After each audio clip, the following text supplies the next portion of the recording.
Bienvenidos a un nuevo capítulo de música y cine. Bueno, hoy vamos a hacer la continuación del capítulo anterior que llamamos Aspectos Básicos, parte 1. Recordando rápidamente, ¿qué era esto de aspectos básicos? Era, bueno, primero, ¿por qué se necesitaba un compositor en una película, en un cortometraje, en un audiovisual X, un videojuego inclusive, pero no hablamos de videojuegos, vamos a dejarlo para más adelante? ¿En qué momento aparece el compositor? Y cómo la música se, vamos a decir, encarna dentro de la película, cortometraje, audiovisual que sea. Primero, recordemos que hicimos un ejemplo, nosotros construimos un ejemplo con una protagonista que era ciega, no vidente, Rebeca, bueno, vivía en un trasfondo X. Bueno, para los que no vieron el video, no voy a spoilear, lo dejo acá arriba y ahí lo tienen para verlo entero. Hoy pretendo abordar la segunda parte de los aspectos básicos que hace referencia a la identidad musical. Pensemos primero en lo que estamos diciendo. Cuando hablamos de identidad, estamos hablando de una identificación, estamos hablando de una personalidad o estamos hablando de algo que identifica a alguien, ¿no? Nuestro documento de identidad es propio. Lo mismo ocurre con la música, no tan así, pero para que me entiendan, la identidad se corresponde al formato audiovisual que se está viendo o que se está queriendo ponerle música. No es lo mismo ponerle música a unos dibujos animados, una animación en 3D, una película de terror, un drama, una película romántica, una serie o una película de comedia. ¿Entienden por dónde va? Es como que cada formato, que incluso son más, pero mencioné algunos, tienen su propia identidad. No significa que uno siempre tenga que hacerlo así, pero hay que entender qué elementos definen la identidad de un formato audiovisual. Bueno, hay dos elementos principales. Uno es la intención y el otro es la dinámica. Voy a ir de a poco. ¿Qué es la intención? La intención es qué tanto misterio tiene o no tiene el formato. No mencioné la publicidad, pero también es otro formato al que componemos los compositores. Y, por ejemplo, una publicidad tiene una intención directa, que es vender el producto. Entonces ahí no hay misterio. Si hubiese misterio en una publicidad, el mensaje estaría quebrado.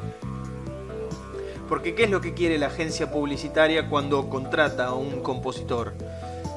Quiere que su producto se venda.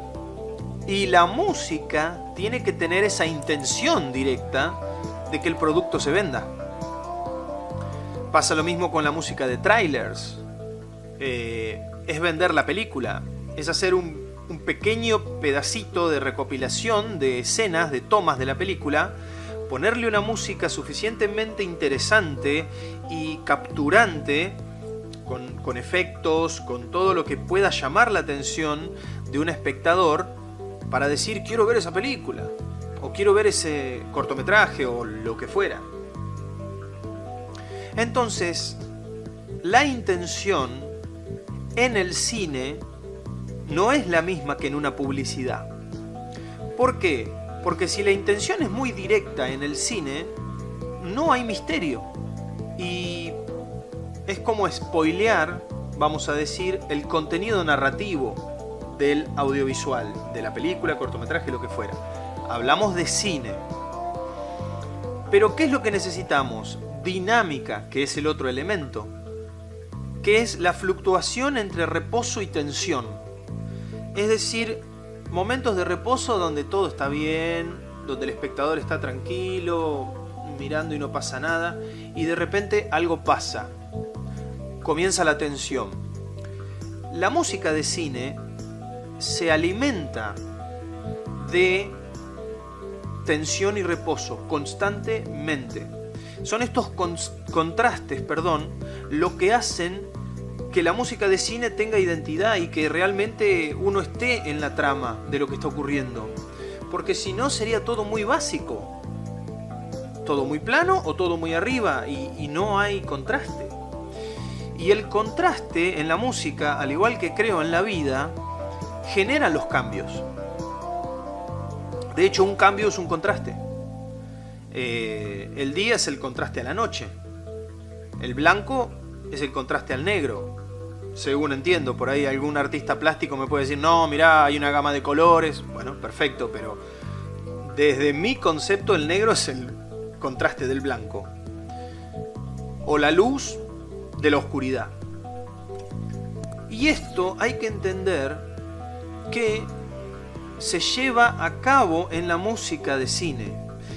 Y no solo se lleva de manera premeditada, sino que se tiene que buscar encontrar esos momentos de tensión y reposo, que luego hay que hablarlos con el director, hay que hablarlos con la producción y decir, en la spotting session, ese momento tan famoso que yo siempre menciono, donde se sienta el director con el compositor y dicen, bueno, mirá, acá tal cosa, acá tal otra, acá no hay música. Bueno, todo eso ya lo expliqué en otro video, no voy a repetirlo, pero es parte de la construcción, vamos a decir, del audiovisual y la música en la narrativa. No hay nada más aburrido que algo que no pase nada, porque no me eleva ni me baja, me tiene. Y no sé ustedes, pero por lo menos yo entiendo que la vida es cambio, es contraste, es constantemente evolución. Y por supuesto, esto no está ajeno a la música de cine. A tal punto que existen los puntos clímax, los puntos álgidos, en donde no pasaba nada, algo empezó a pasar, algo empezó, empezó y llegó a un punto máximo. Pero luego de ese punto máximo hay que bajar. Y hay que volver a una nueva pendiente para descansar, para luego retomar otra pendiente. Hasta que finalmente se llega a un momento en donde la película termina. ¿Y cómo termina? Puede terminar arriba, puede terminar abajo. Tampoco está decididamente que tiene que terminar bien. Hay películas que no terminan bien. Y bien según nuestro concepto, porque hay que ver qué es lo bien y qué es lo mal también. Entonces, siempre hay que entender. Ahora voy a poner un ejemplo de un cortometraje en el que participé como compositor, en donde se ve que de repente no pasaba nada y ¡pum!, de golpe empezó a crecer una tensión. ¿Lo vemos?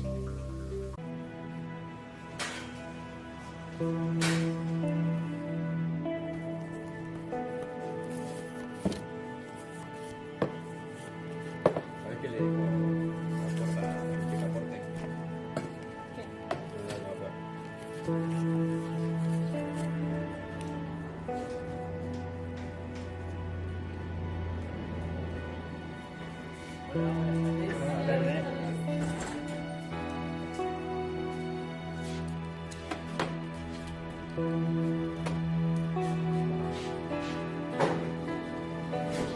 No, Marco. Bueno.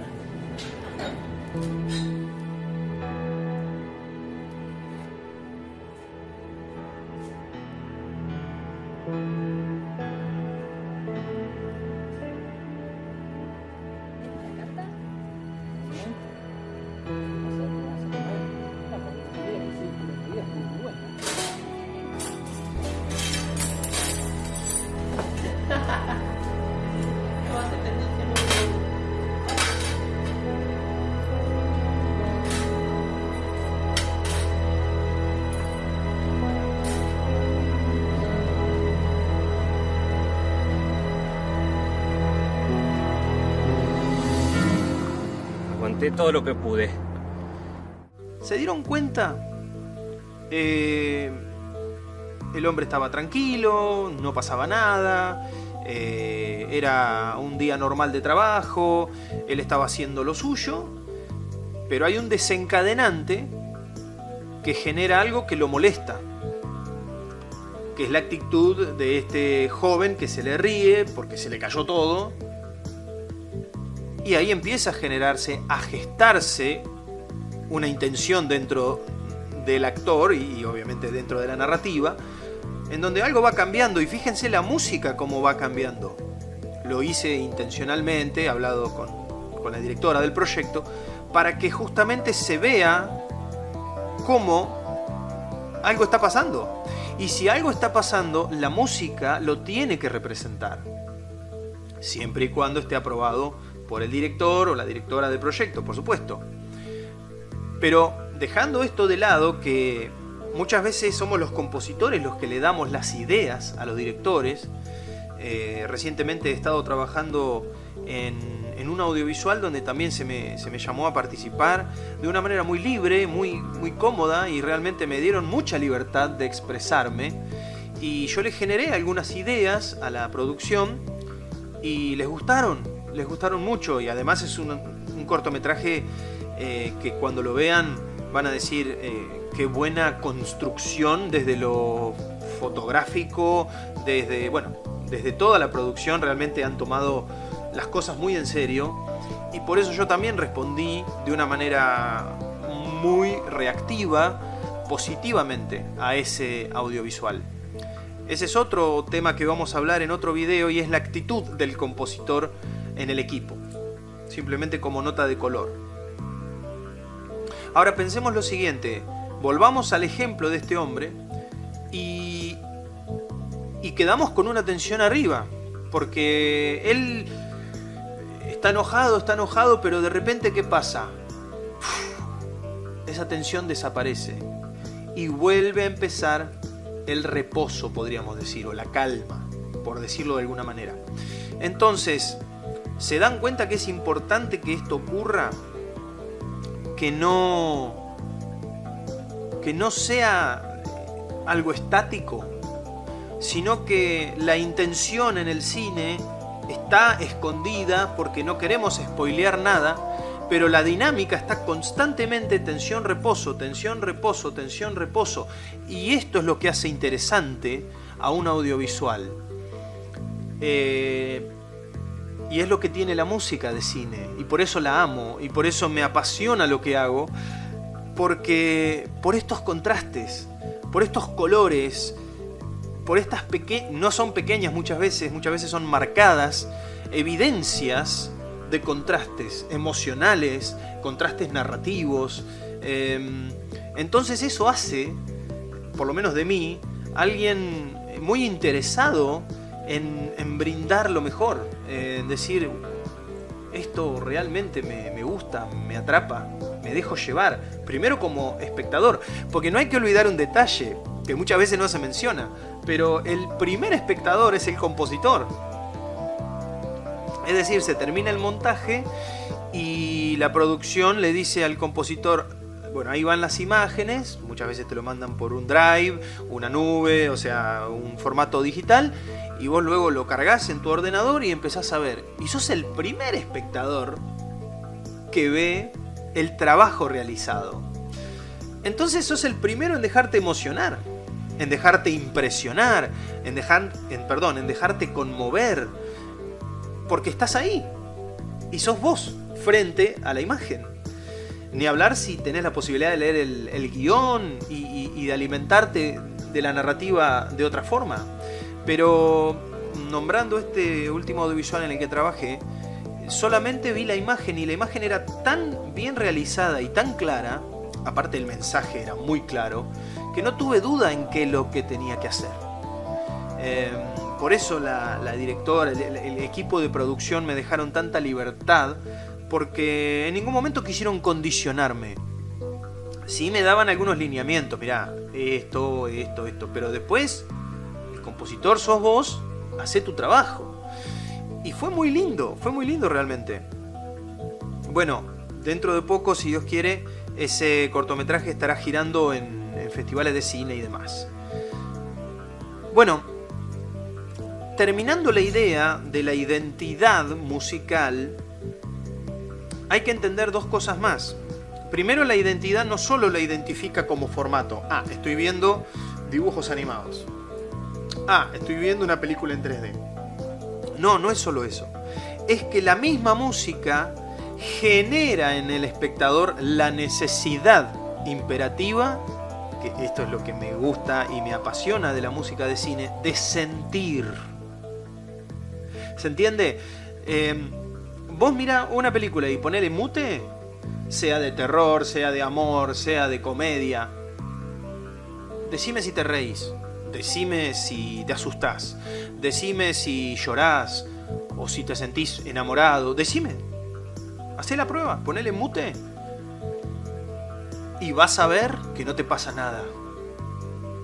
Entonces, el audio, la música, obviamente los diálogos, el foley y lo demás hacen su trabajo, pero principalmente la música hace que sea interesante el producto y que me atrape y que me lleve. ¿Por qué? Porque la música se comunica con el alma, y esa es la segunda condición que tiene la música de cine. Se comunica directamente con el alma del espectador, es como que atraviesa el alma del espectador y el espectador no lo sabe, pero está llorando o se está riendo o está reaccionando al audiovisual gracias a la música, no a la imagen. Uno puede ver a alguien que se cae y se da un golpe bárbaro, te puede causar gracia. Por ejemplo, las películas mudas de Chaplin, uno podría decir, bueno, Juan, pero te están contradiciendo, porque me estás diciendo que no me hace reír, pero yo miro Chaplin y me río todo el tiempo y eran películas mudas. Sí, pero hay que entender el formato. Yo estoy hablando de un cine con fluctuaciones, con altibajos, ¿sí? Chaplin era totalmente un maestro de hacer reír, pero también de hacer llorar. Yo creo que nadie manejó mejor la tensión en cuanto a reposo y tensión, valga la redundancia, que Chaplin. Porque Charlotte supo, el personaje de Charlotte, no digo Charles Chaplin, supo poner en lágrimas un personaje que era tristísimo, pero que a la vez te hacía reír de su propia desgracia. Bueno, ese es un ejemplo, ¿no? Entonces, fíjense cómo cuando aparece la música, que luego hubieron películas de él con música, está pasando el tren. Significa que ahí comienza una narrativa, ¿sí? La música se comunica con la imagen, ¿sí? Y acuérdense lo que dije en el capítulo pasado, la música no solo te emociona, la música te da contenido, te da profundidad, te da contexto, ¿se entiende? Bueno, todo esto está relacionado con la identidad musical. Entonces era intención, que tanto misterio tiene o no tiene el formato, y segundo, la dinámica, que es la fluctuación entre tensión y reposo. Este ha sido el capítulo de hoy. Bueno, realmente lo he disfrutado mucho y quería prepararlo con mucho cariño para ustedes, para que realmente puedan ver de qué trata todo esto y cómo la necesidad de la música pertenecer a la narrativa de la película. Si no, es como que son dos cosas separadas, no tiene nada que ver una cosa con otra, y eso es lo peor que podemos ofrecerle a un director o a una productora. Bueno, gente, muy bien, este ha sido parte 2 y nos queda todavía parte 3, donde vamos a ver más aspectos básicos, porque hay mucho todavía que analizar.